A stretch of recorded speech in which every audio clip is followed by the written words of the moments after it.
বুঝতে শেখো বাবা, এই সমাজ নিরাপদ হবে না। রাসূলুল্লাহ সাল্লাল্লাহু আলাইহি সাল্লাম বলছেন, আমি নিজে বললাম, আমি এই কথা পড়ি তো বাবা, কিশোর নওজোয়ান নিয়ে আমার সারাদিন ভাবি।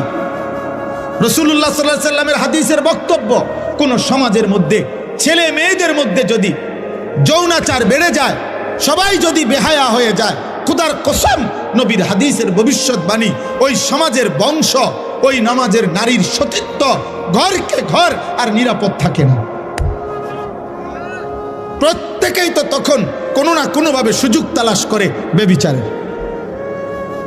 একদিনের পত্রিকা, তোমরা একদিনের খবর, বাংলাদেশের 10টা চ্যানেলের খবর, 10টা পত্রিকার খবর, সবগুলো পৃষ্ঠা উল্টাইয়া দেখো, প্রতিদিন বাংলাদেশে বর্তমানে পরকীয়া, অর্থাৎ স্ত্রী অন্য পুরুষের সাথে, পুরুষ অন্য মহিলার সাথে অপকর্ম করছে।